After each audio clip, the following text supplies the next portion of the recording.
You know, we talk a lot about the impact of climate change, but here's a slightly different take on the subject, if you like. Have you thought about how it can affect the health of children in particular? A group called Doctors for the Environment have launched a new report led by Dr. Fiona Stanley, the former Australian of the Year, specifically looking at the health impacts of climate change on things like childhood asthma and also things like gastro diseases and other issues that they say are going to be an increasing problem as climate change grows in its impact. Well, Dr. Grant Blashki is the co-founder of Doctors for the Environment. He's also Associate Professor at the Nossal Institute for Global Health. Dr. Grant Blashki, good morning.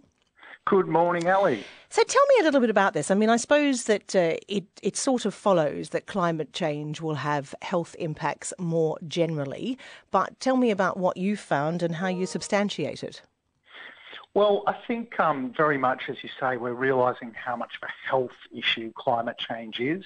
So, people have heard a lot about climate change as an environmental issue, but we know very much it will affect health, and particularly children. And there's a number of reasons for this. So we know that kids are particularly vulnerable to climate change-related illnesses, and I'm sure parents sort of just driving their kids to school in Melbourne in the back of the car freezing are thinking, oh, that's great, this guy's going to talk about warming. However, what we do know is that problems such as asthma, gastroenteritis and heat-related illnesses particularly impact on kids and are going to become more of a problem with increasing climate change. But does that, I suppose that if that's right, does that mean that these issues are much bigger problems in countries where it's very hot? I mean, I spend a lot of my time, most of my time now in Singapore, and Yep. I'm not aware of there being a bigger problem with all those sorts of issues than than there is in Australia.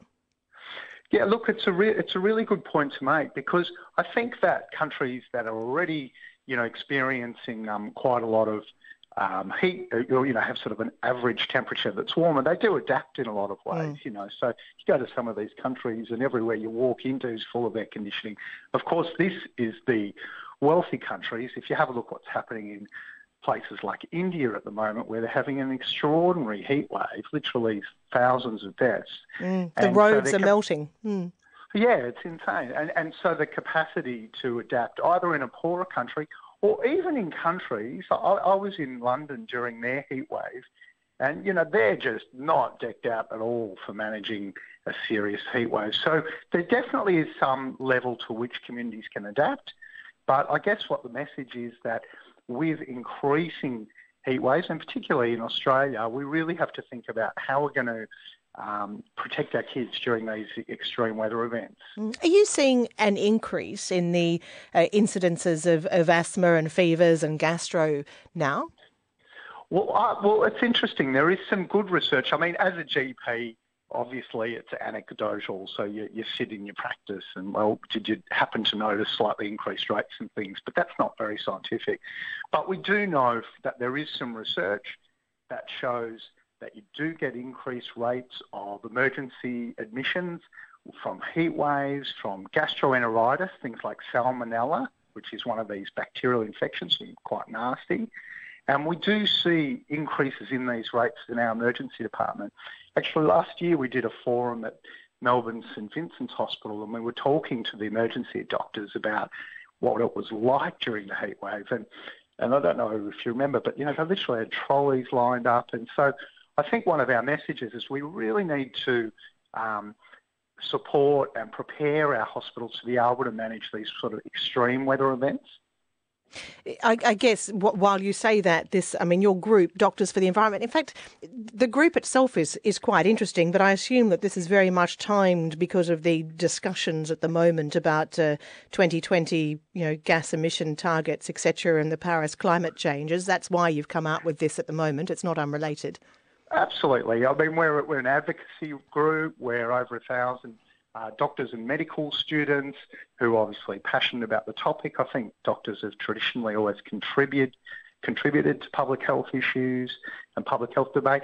And on that, I think we do have, people may not realise, but there's a very important meeting at the end of the year, an international meeting in Paris, where hopefully we're going to get some sort of serious international global agreement.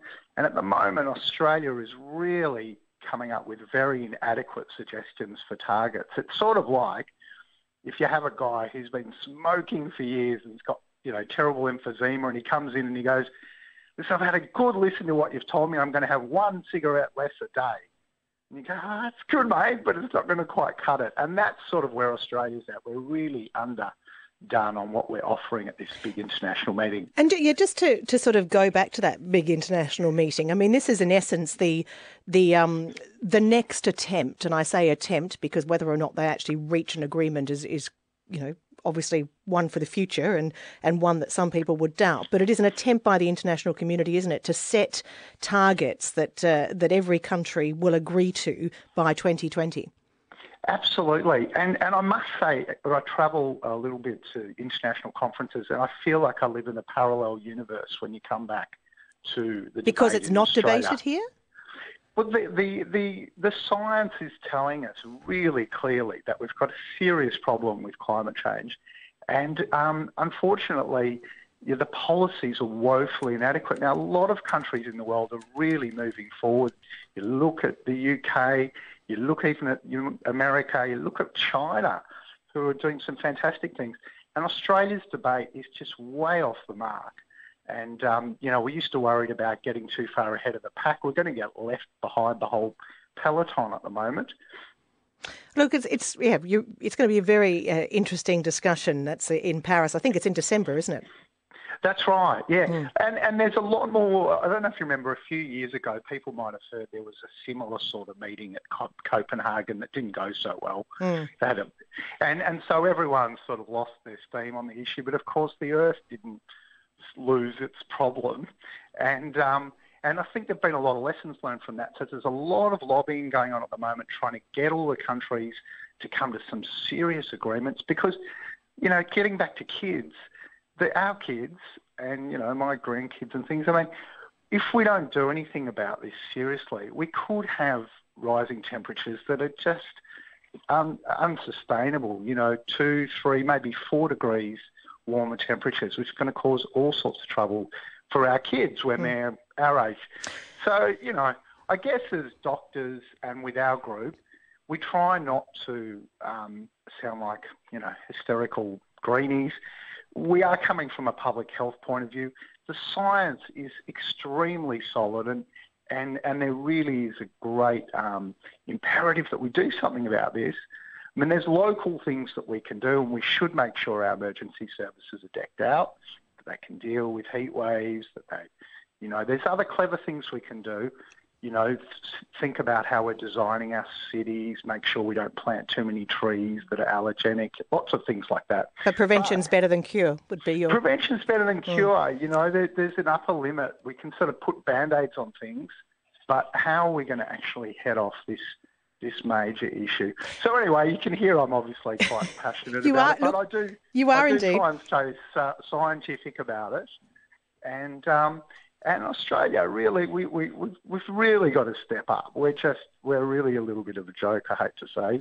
Well, look, Dr. Blashki, thank you for talking to us this morning. And certainly, your group is putting your hat in the ring as one to take part in the discussions. And as you say, you're certainly coming from a health perspective. Thanks for joining us. Lovely to chat to you. Have a good day, Alex. Same to you. Dr. Grant Blashki there. He's the co-founder of Doctors for the Environment. They've launched a report. It was launched by Fiona Stanley yesterday, in essence warning about the health impacts of climate change, and quite specifically, I did manage to get that word out. Couldn't do that earlier today. Very much focused on the health impacts on children.